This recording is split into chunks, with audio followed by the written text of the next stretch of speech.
राज्यात 17,471 पदांसाठीच्या पोलीस भरती प्रक्रियेस सुरुवात झाली आहे। या रिक्त पदांसाठी तब्बल 17,76,256 अर्ज आले आहेत। त्याच अनुषंगाने सातारा जिल्हा पोलीस दलाच्या वतीने 235 पदांसाठी 19 जून रोजी सकाळी 7 वाजल्यापासून ते सायंकाळी उशिरापर्यंत ही भरती प्रक्रिया पोलीस कवायत मैदान येथे सुरू राहणार आहे।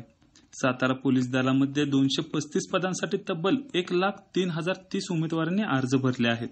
या भरती प्रक्रियेसाठी येत असताना कोणकोणती कागदपत्रे आणावीत, अडचण आल्यास कोणाशी संपर्क साधावा याबद्दलची सविस्तर माहिती घेणार आहोत सातारा जिल्ह्याचे पोलीस अधीक्षक समीर शेख यांच्याकडून।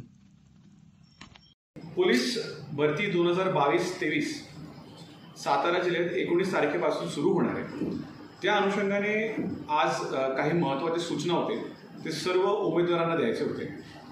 आपल्याकडे सातारा जिल्ह्यात सुरुवातीला शिपाई पदांसाठी एकूण 196 पद यावेळी भरतीसाठी आहे। त्याचबरोबर एकूण 40 पद हे चालकांसाठी यावर्षी आहे। या 196 पदांमध्येच 17 आपल्याकडे बँड्समॅन जे आहे त्यांचे पदांचा देखील याच्यामध्ये समावेश आहे।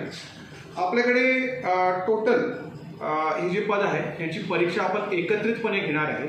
19 तारखेपासून टोटल 8 दिवसाचा हा पिरियड आहे। 19 ते 26 ह्या दरम्यान हे सर्व जे फिजिकलचे जे परीक्षा आहे ही फिजिकलची परीक्षा होणार आहे। याच्यामध्ये जे प्रवेश प्रमाणपत्र आहे ते मुलांना त्यांचे ईमेल आयडीवर या सगळे प्रवेश प्रमाणपत्र मिळणार आहे। त्यांना त्यांचा जो तारीख आहे त्याची तारीख आणि ठिकाण हे दोघेही त्या प्रवेश प्रमाणपत्रावर नमूद करून त्यांना मिळणार आहे। याच्यामध्ये महत्त्वाचे काही सूचना होते, कारण काही मुलांनी वेगवेगळ्या पदांसाठी वेगवेगळ्या घटकात फॉर्म भरला असेल।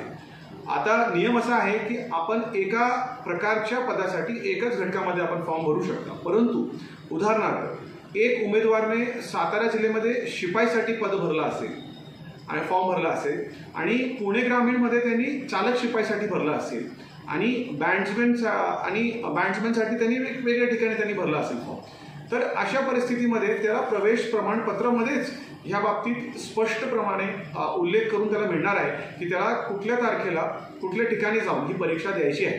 तरीही याच्यामध्ये जर कुठल्याही कॅन्डिडेटला जर अडचण झाली तर आपल्या माध्यमातून सर्व उमेदवारांना आम्ही आवाहन करतो की जर सातारा पोलीस दलासाठी आपण फॉर्म भरला असेल आणि कुठली आपली तारीख ही मिसमॅच होत असेल किंवा ओव्हरलॅप होत असेल तर तात्काळ आपण प्रेस नोटमध्ये दिलेला जो संपर्क क्रमांक आहे आमचा कंट्रोल रूमचा, तो रिक्रुटमेंटसाठी आम्ही एक वेगळा क्रमांकच दिलेला आहे।